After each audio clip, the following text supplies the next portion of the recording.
दोस्तों, क्या आप जानते हैं कि एक बड़ी बीमारी आपकी सालों की सेविंग को गायब कर सकती है। इसीलिए हेल्थ इंश्योरेंस हर किसी के लिए जरूरी है। लेकिन आजकल इंडस्ट्री में बहुत कुछ चल रहा है। आज मैं आपको दो बड़ी न्यूज़ दूंगा।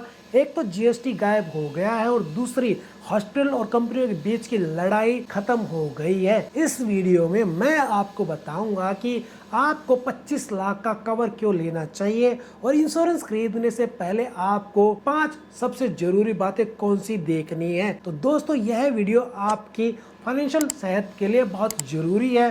बिना स्किप किए एंड तक जरूर देखना, आपके बहुत काम आएगी। चलिए सबसे पहले बात करते हैं उस न्यूज की जिसका डायरेक्टली असर आपकी जेब पर पड़ेगा। दोस्तों, अब हेल्थ इंश्योरेंस प्रीमियम पर जीएसटी 18% से घटकर 0% हो गया है। इसका मतलब क्या है?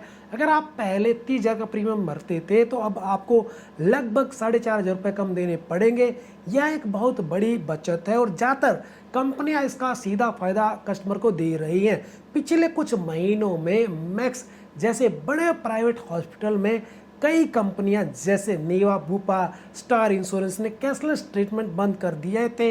लोगों को पहले अपनी जेब से बिल भरना पड़ता था, फिर जो है उसको रिम्बर्स करवाने के लिए फॉर्म भरना पड़ता था, जो इमरजेंसी में बहुत मुश्किल था। अब हॉस्पिटल और कंपनियों के बीच समझौता हो गया है। कैशलेस में प्रॉब्लम नहीं आएगी, बल्कि कुछ कंपनियों ने कहा है कि अगर हॉस्पिटल मना करता है तो वो क्लेम अमाउंट पहले ही आपको ट्रांसफर कर देंगे, यानी कस्टमर को कोई प्रॉब्लम नहीं होगी। दोस्तों, अब आते हैं सबसे बुनियादी सवाल पर, क्या आपको हेल्थ इंश्योरेंस लेना चाहिए? अगर आपकी नौकरी में आपको ग्रुप इंश्योरेंस मिली है तो भी आपको अपनी इंडिविजुअल पॉलिसी जरूर लेनी चाहिए।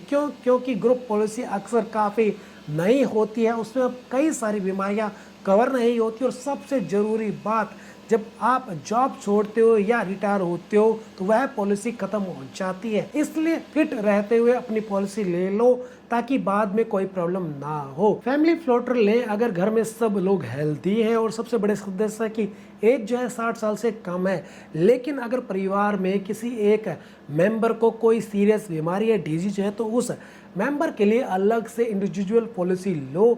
ऐसा करने से जो बाकी हेल्दी लोग हैं उनका प्रीमियम ज़्यादा नहीं बढ़ेगा। भाइयों, मैंने अक्सर लोगों को 5 लाख से लेकर 10 लाख के कवर पर रुकते हुए देखा, लेकिन क्या यह काफ़ी है? सवाल तो ये है। मेट्रो सिटीज़ में एक सीरियस बीमारी का बिल आराम से 5 से 7 लाख रुपए पार कर जाता है। इसलिए प्रीमियम नहीं बल्कि पोटेंशियल रिस्क देखो। टियर 1 शहर में जो है आपको 20 से 25 लाख रुपए प्रति व्यक्ति होना चाहिए। टियर 2 शहर में आपको 10 से 15 लाख रुपए प्रति व्यक्ति होना चाहिए।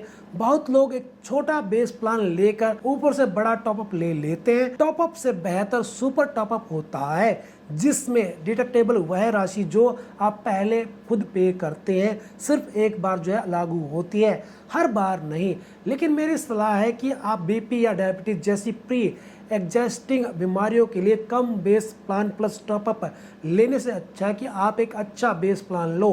हेल्थ इंश्योरेंस सिर्फ कवर की राशि नहीं है, इन 4 फैक्टर को जरूर देखें। क्लेम सेटलमेंट रेशो CSR, यह देखो कि कंपनी कितने क्लेम जल्दी और ज्यादा सेटल करती है। नेटवर्क हॉस्पिटल्स भी जरूर देखना चाहिए। यह जरूर चेक करें कि आपके आसपास के बड़े हॉस्पिटल लिस्ट में है या नहीं, ताकि इमरजेंसी में आपको कैशलेस जो सर्विस है वो मिल सके। वेटिंग पीरियड ये भी जरूर देखना होता है। हर पॉलिसी में प्री जो एग्जिस्टिंग बीमारियां हैं उसके लिए 2 से 3 साल का वेटिंग पीरियड होता है। इन पीरियड को ध्यान में रखें। को पेमेंट और सब लिमिट, ऐसी पॉलिसी से बचे जिसमें आपको बिल का कुछ हिस्सा अपनी जेब से देना पड़े, यानी को पेमेंट करना पड़े, जिसमें रूम रेंट, आईसीयू पर एक लिमिट, सब लिमिट लगी हो। इस पे भी आपको ध्यान रखना और ऐसी पॉलिसी को आपको कंसिडर नहीं करना है। तो दोस्तों, है ना बहुत सारी जानकारी। उम्मीद करता हूं दोस्तों आपको ये वीडियो पसंद आई होगी। इसी बात पे इस वीडियो को लाइक जरूर कर देना,